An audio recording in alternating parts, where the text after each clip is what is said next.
Yes. Sorry for the delay this morning. For some reason my computer was down. All right, why don't we get going? Okay, so this is a 14-year-old Fontan patient, has PLE, poor ventricular function, history of intraatrial reentrant tachycardia, who's admitted to the hospital, and previously known to have first-degree heart block, and is now having increased fatigue and had an episode of syncope. The medications the patient is taking are listed there: Lasix, Stidge, enalapril, aldactone, and amiodarone. So the question I have for you is, what do you make of this electrocardiogram? Why don't we ask Christina what she thinks? Good morning, Dr. Pass. Morning. Sounds like you're So to water there. I'm outside by the train. I think it's the train that you're hearing. So looking at this EKG, so it looks like there is, looking at the P wave and the QRSs, looks like there's, looking at the strip, there's a P wave, and then there's prolongation of the P wave. Prolongation of the P wave, is that what you mean? Sorry, the Yeah. PR interval, sorry. Yeah. Okay. There's prolongation of the PR interval, and then there's again. I would say that there's second degree block with the PR prolongation. However, I don't notice that there's any dropped P waves. Maybe it's because I assume you're looking at your phone. Yes. But can you see the arrow on your? Yes, I see it. So you just made the observation that there are no yes, non-conducted P waves. Actually, no, I see that now, that there is a non-conductive P wave. Here's another one.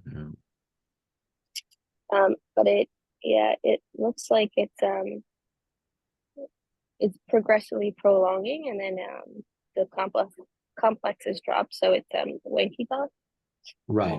I think that's right. So I guess the next question is, what do we do about this patient? So, if it was a patient with no congenital heart disease, this could be. Well, it is a patient with no congenital heart disease, because it says the question says 14-year-old with PLE, poor function, and a history of flutter. So, I think this patient would need to be watched, but given that there was a history of syncope, would need a pacemaker. A pacemaker with a backup rate. Now you say with a backup rate. Why don't you expound on what you mean by that? So all pacemakers have a backup rate. So if this patient's heart rate were to become too low, the pacemaker would kick in, and if this is a 14-year-old, could have a backup rate of, say, 40. Well, let's say, so you're saying like a VVI pacemaker at 40, is that what you're suggesting? Yeah. So let's say this patient had a VVI pacemaker at 40. How do you think they would feel when they're paced asynchronously in the ventricle? I think they would feel uncomfortable, or they would feel. Right. So I think what's happening is you're seeing what we do in the ICU sometimes, and conflating it with what we would do in someone permanently. So in the ICU, when somebody is intermittently blocking, or when they rarely, and when they rarely have block, we will sometimes put a VVI unit in as a backup. We did that not long ago in a patient who was having intermittent 2-to-1 block following congenital heart surgery. But there's sort of two main differences. The first is that that patient almost always conducted.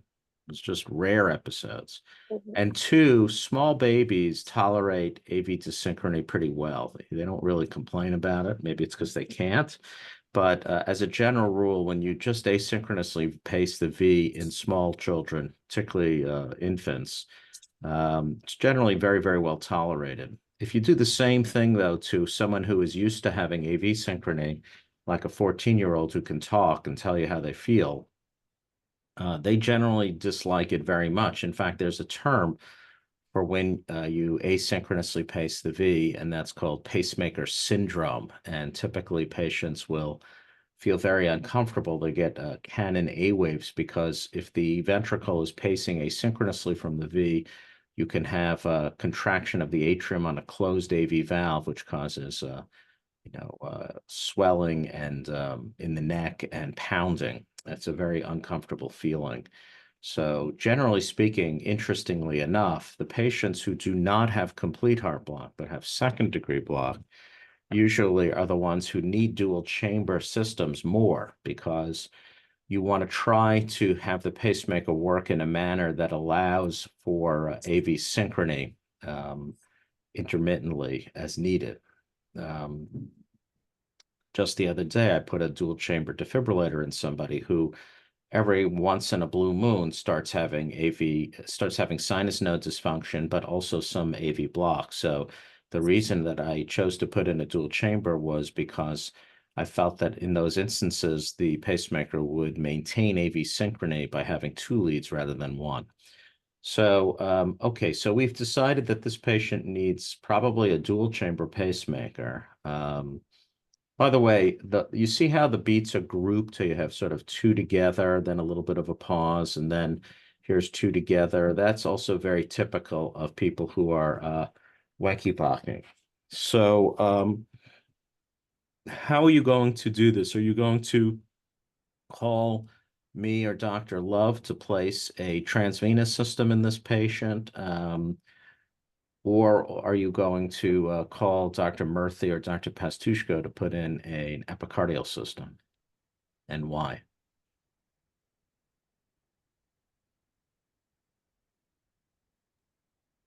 Um, so I would call Dr. Murphy to place the Okay. epicardial system. Why is that? Um, I agree with that statement, but why? so that they can, you can correct me if I'm wrong, but so they can place the initial device and then you can,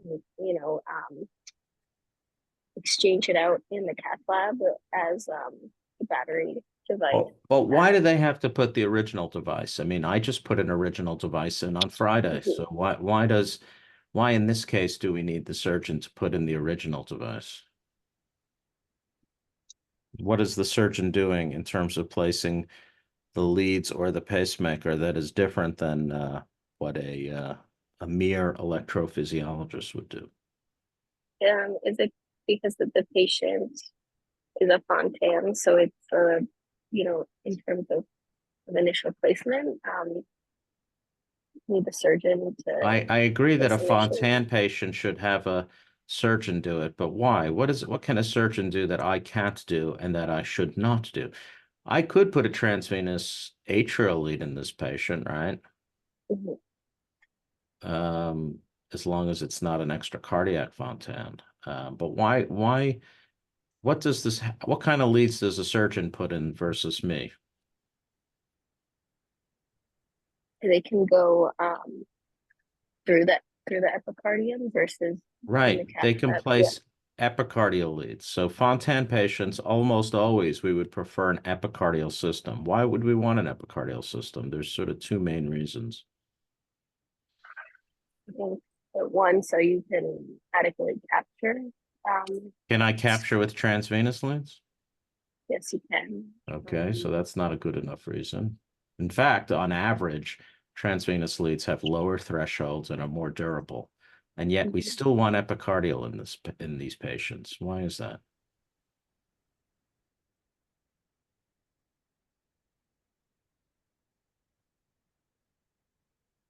Well, the reason is because there's two factors. First of all, in the present era, most patients have external conduit Fontans, right? And so it's not possible usually to be able to pace the atrium from the inside of a Fontan. In the old days, when people had lateral tunnel Fontans or so-called old style Fontans where the right atrium was directly anastomosed to the undersurface of the pulmonary artery, you could easily get to the atrium in a transvenous manner. However, even with that, we would often choose not to do that because of the risk of thrombosis. All transvenous pacemaker leads actually develop thrombus on them. But because most patients do not have holes between the right and left side of the heart, the tiny amount of clot that forms there either just eventually scars down around the lead, or maybe a tiny bit breaks off, but it goes to the PA and in an otherwise healthy person is not clinically important. But in a Fontan patient where the flow is very sluggish, where we know that all leads have thrombus, there's the possibility that the thrombus on a pacemaker lead could go to the PAs and cause a pulmonary embolism, which could be very, very life-threatening in a Fontan patient whose entire circulation depends upon a low pulmonary vascular resistance. And then there's the issue of how do you pace the V transvenously? There actually is no easy way to pace the V transvenously in a Fontan patient because the right and the left sides of the heart have been separated by the Fontan operation. So there have been some rare reports of people perforating the conduit and then passing a lead into the ventricle, but remember that the single ventricle is sitting under the aorta, and so that if a thrombus were to form on a pacemaker lead in that circumstance, the chance for a stroke is not insignificant. In fact, it's quite high. And studies have shown that even if you anticoagulate patients with pacemaker leads in that setting, there is still a fairly high incidence of stroke. So we would generally not ever put a transvenous pacing lead in a systemic ventricular chamber. So those are the main reasons. Now, I will say that there slowly is becoming a trend for some electrophysiologists to put transvenous atrial leads in people who can technically get them, on the theory that a sternotomy and such is such a big deal that if you can get a good transvenous lead in, that's reasonable. And so then they'll be anticoagulated. I have one patient like that, but in that patient, the patient was was in very dire straits and was not a candidate for a sternotomy for various reasons, and so had to have it done that way, and has done well now for about 5 or 6 years. But that is uncommon, at least at the present time. So you would need to do an epicardial system in this patient. Now, one other possibility is the patient, in this case, is on amiodarone, 400 milligrams every day, presumably for the treatment of IART. So another option would be to consider ablating the IART and stopping the amiodarone and seeing if conduction improves, because we know that amiodarone can slow conduction. But I think if somebody is frankly having syncope, I don't think we would ever feel comfortable without a pacemaker when we see that there are numerous non-conducted P waves in this case. The presence of symptoms pretty much makes it a class 1 indication for a pacemaker. Does anybody have any questions about this case? Okay, move on. Sorry, Dr. Pass, I had a quick question. Sure. So would this child be considered, do you think, like a post-operative form of heart block, or would this just be something that's expected just in the realm of talking about late onset heart block? I'm not sure I understand, Ivana, why you're asking that. Like, what's the implication of the question? Are you're saying like how in a post-op we would always pace the patient? Is that I'm not understanding why the question, or what's the intention of it? Sorry, no, it's just more so to understand the etiology of the development of this heart block. Right, Do we think right. this is likely in the setting of a failing Fontan versus is this something that's more post-surgical that we are seeing obviously yeah. later on down? Yeah, it's hard to know. I mean, we don't have the full history here. For example, today we would almost always, at least after one episode of flutter, after two episodes, almost everybody would try to ablate somebody like this. So we don't really know. This could be, it's unusual to develop heart block, many years. If someone's 14, presumably their Fontan was more than a decade before. So it seems hard to imagine that this happened directly as a result of surgery. But, we have many patients who end up with first-degree heart block, and in some of those patients, it can progress just with natural aging. As you know, all of our AV nodes get worse as we age. You're used to seeing us in the cath lab. We'll pace the atrium, and we show one-to-one conduction through the AV node to rates as fast as 250 beats per minute in teenagers. But if I were to do that study, even in the cardiology fellows in their late 20s and early 30s, you would see that probably at about 180, they would wanky Bach.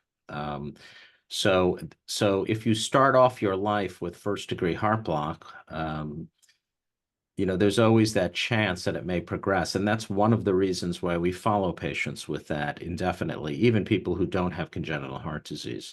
I used to take care of a young lady who had like a PR of about 220. I met her when she was like, say, 7 or 8 years old, and wasn't clear why it was that long. And she didn't have hypothyroidism or any kind of myocarditis that was known, or any of the obvious, no Lyme disease or anything like that. And I would follow her every year, and I would do stress tests intermittently on her, and she could conduct one-to-one to like 190. And one day, when she was 18 or 19, she came into the ER after a syncopal episode, and she was in complete heart block after having been watched for years and years and years. Now, her PR was lengthening over those 10 years. She had progressive first-degree heart block, though interestingly, never any form of second. But, the problem is we don't ever really know. In this case, it's possible that there was first-degree block and that the amiodarone is the culprit for why the AV node is conducting less well. As a general rule, as an electrophysiologist, it always bothers us when we have to put a pacemaker in to treat a side effect of a medication that we are prescribing to the patient. I just can't stand it when we have to pace somebody because the only way to control arrhythmia is to give such a toxic dose of medication that they end up with heart block. In defense of the doctors caring for this patient, we all know that ablation of intra-atrial reentrant tachycardia in Fontans can be very, very challenging, and it's not always successful. It's nothing like an SVT ablation where we would quote a roughly 90% expectation of success. And an ablation for flutter, it's probably more in the 70% range.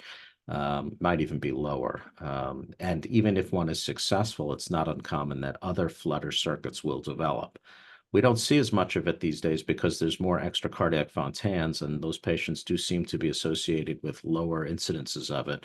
But I'm reasonably sure that we will see a lot of that over time because, generally speaking, flutter comes on later, the longer you are out from surgery. So this is a long way of saying it probably is related to surgery in some way, but not necessarily. So Mahmoud is asking if we would wean the amiodarone after placing a pacemaker and try overdrive atrial pacing if the patient were to have flutter.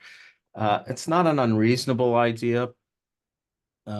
Generally speaking, though, you have to be careful with anti-tachycardia atrial pacing. In other words, you need to know that it's safe and works. I have heard of and seen patients who have been rapid atrial paced through their pacemaker into AFib or even into VFib from atrial pacing.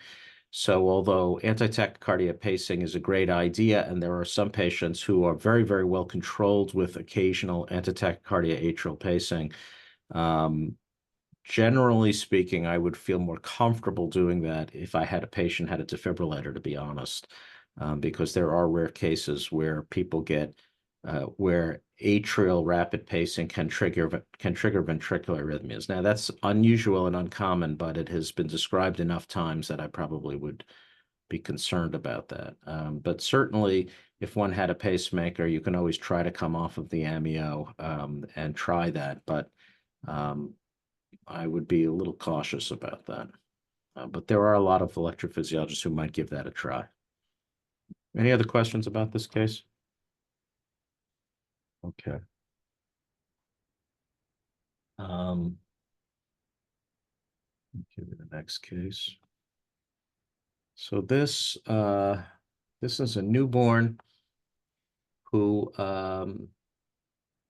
in utero was noted to have tachycardia, and the patient was near term, and so the OBGYNs decided to deliver this patient.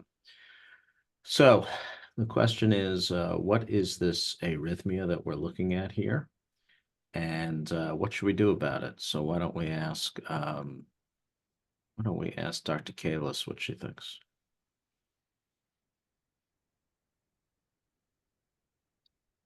All right. Good morning, Dr. Pass. Good morning. All right. So looking at the rhythm, looks like we have a narrow complex tachycardia. Our rate is, say, about probably 200 or so. Yep. So before we go any further, if I just told you I have a newborn who's tachycardia at 200 without even looking at the tracing, what would your differential diagnosis be? Just thinking about that. Is it likely to be regular garden variety SVT? It could be, but with a rate of 200, I would be thinking of flutter. Right. So the point I'm trying to make is at a heart rate of 200, you are almost certainly not in any kind of usual, pathway mediated or AV nodal reentrant type of tachycardia, right? Because in newborns, that heart rate should be much closer Probably to be higher. 300, right? Mm-hmm. Okay. So I agree with you. It could be flutter. So what's the most common cause of a heart rate of 200 in a newborn? It could be flutter with like 2 to 1. What's the most common cause of a heart I rate guess of the 200? most common would be just like a sinus tachycardia. Right, exactly. Right. So you could have sinus tachycardia. You could have like 2 to 1 or 4 to 2, 5 to 2.5, whatever, atrial flutter, sure. What else could you have? I guess we talked about SVT, sinus tachycardia, flutter. Are there other kinds of SVTs that could be slower tachycardias? Like in EAT. Right, you could have EAT, right? EAT can be pretty much any rate, but is usually not quite as fast as regular reentrant SVTs. And are there any reentrant SVTs that are slower? Like a ORT, I guess. Well, ORT is Might be. usually very fast, right? But there is a form of ORT that's slower. Which one am I thinking of? Starts with a P. Oh, like PJRT. Right. In PJRT, you can have antegrade flow down the conduction through the AV node, and then retrograde conduction slowly up a slowly conducting retrograde only conducting accessory pathway, which is PJRT. So, okay, so you've just explained to us that even without looking at the tracing, you want to rule in or out sinus tachycardia, atrial flutter, EAT, or PJRT, right? Those are basically the only 4 diagnoses that would make sense for a heart rate of 200 in a newborn. You've decided that without even looking at the tracing. You've ruled out ORT, you've ruled out AVNRT. So now look at the tracing. Tell me what you think. Is this sinus rhythm? I don't think this is a sinus rhythm. Why is that? I agree with you, but why do you not think this is sinus rhythm? I don't see clear P waves. I do. Well, I see a couple P waves, but not necessarily associated with every QRS. Are you looking in every lead? Um, Like, what do you make of these deflections? oh, I guess those look like P waves. I guess it's hard to tell. Some of the in some leads, it looks like those might be the T waves, Oh, but that's why I it gave you a looks like it 12 could be lead. the P waves. That's why I have a Let's 12 lead. see. Okay, I guess yeah. If I look in lead AVR, it does look like we do have P waves actually following each or before each QRS. Mm-hmm. And I think you could say that in 2, 3, and F, right? You have Yeah, inverted P wave in and it looks like it's before inverted. every QRS, right? Mm-hmm. Okay, and so it's not sinus, so we've knocked that off. So now we No. have only 3 other choices, basically. We have either EAT, atrial flutter, or PJRT. So atrial flutter, in atrial flutter, you would not have one-to-one conduction at 200 in a baby, right? What's the Mm-hmm. usual atrial rate in a newborn who's in atrial flutter? Like 400. Yeah, it's like 400 or more. So we clearly see at least one P wave before every QRS, right? But it's Mm-hmm. not obvious that there's another P wave buried anywhere, right? These P waves are pretty nice sized.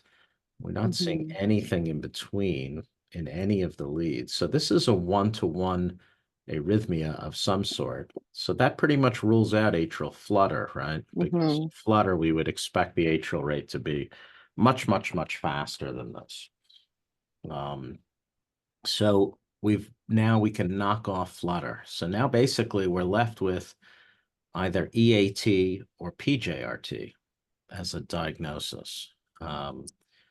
And the truth is, it's challenging to know which of those this is because um, they look a lot alike. They're both associated usually with a long R to P interval.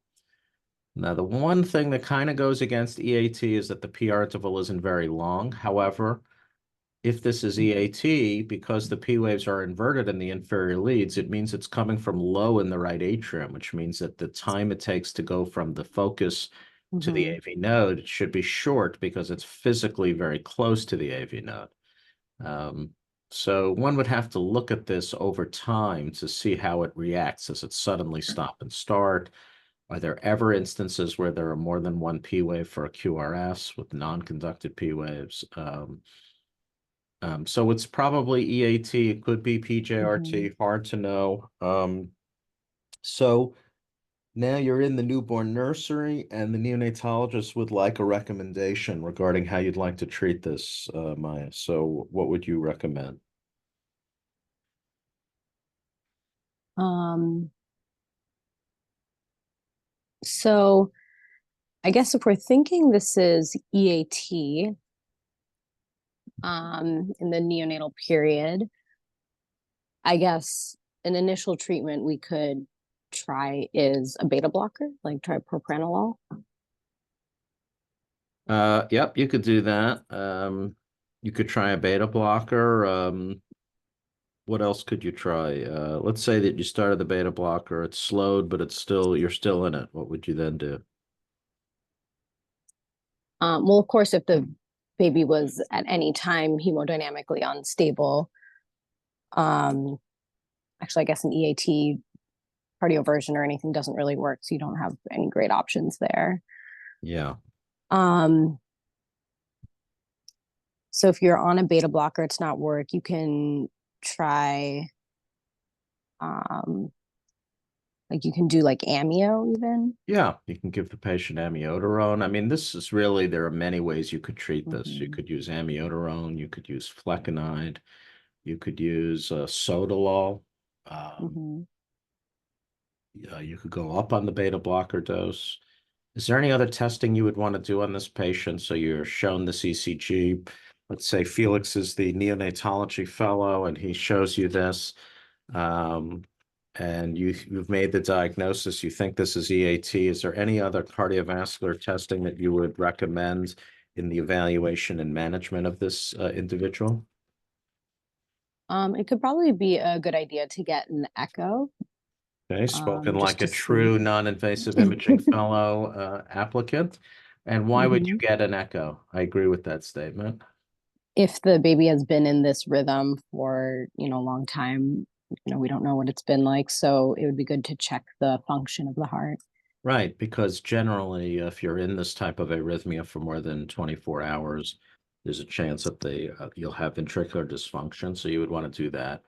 And that might possibly influence which meds you choose. Now, a lot of antiarrhythmic medicines are negative inotropes. So sometimes people are unnecessarily frightened of giving them to children with dysfunction related to tachycardia. But as a general rule, the positive effect of achieving sinus rhythm is so massive that even if a drug is a negative inotrope, usually the benefit of sinus rhythm far outweighs any negative inotropy of an agent. So I wouldn't let that really make it, enter into your mind in terms of thinking about which agent to use. This patient happened to be stable, only had mild dysfunction. And so in a patient like that, actually, we chose to use amiodarone enterally on the theory that we had some time to control this arrhythmia, and we didn't have to use IV amio, which, as we know, in infants, there's about a 3 to 5% chance of having a cardiovascular collapse with IV amio, not to mention that it can cause vascular complications like phlebitis or even chemical burns. So, when you have a very desperate situation, as we sometimes do with post-op patients who are very sick, but who have central lines, of course, we use amio IV quite regularly, but in an otherwise well child who's not very sick, I would try to avoid using IV amio unless forced to. So, that's that. Any questions about this case? Would you, I do have one question. I have heard in the past, or when we've seen something like this where we're between EAT and PJRT, we'll give a dose of adenosine to see how the rhythm breaks, to kind of tell the difference between the two. Do you think that's a maneuver that's helpful, or do you think it is more obvious here? It can be. I mean, sometimes what I'll do first is just watch it for a while, because you might get some lucky non-conducted P waves. For example, if this is PJRT, you should never have 2 P waves for a QRS. There has to always be one-to-one relationship, because you're going down the node and up the pathway. So there should never be more than 1A for V. However, EAT, you could have 2 for 1 or even 3 for 1. So the first thing I would do is just watch the tele, go through the review, because you might have some keys to the rhythm in that manner. But if you don't have that information, it's not unreasonable to give adenosine. The reason that adenosine sometimes can be unhelpful in this circumstance of determining the difference is some EATs, although we teach that EAT is not responsive to adenosine and only causes AV block, it actually is true that adenosine can cause transient termination of EAT, which will resume immediately after. So if you're lucky enough to give it and you see a bunch of P waves without a QRS, well, then you can feel confident you're in EAT. But if you don't see that, I'm not sure you know definitively that is for sure PJRT. So anyway, I think there's no harm in giving it, but it may not be helpful. Might be, but it might not be. So Okay, thank you. sure. Any other questions? All right, then. I guess we'll stop for today. Thank you very much. Hope everybody has a great day. Take care. Thank you. Thank you.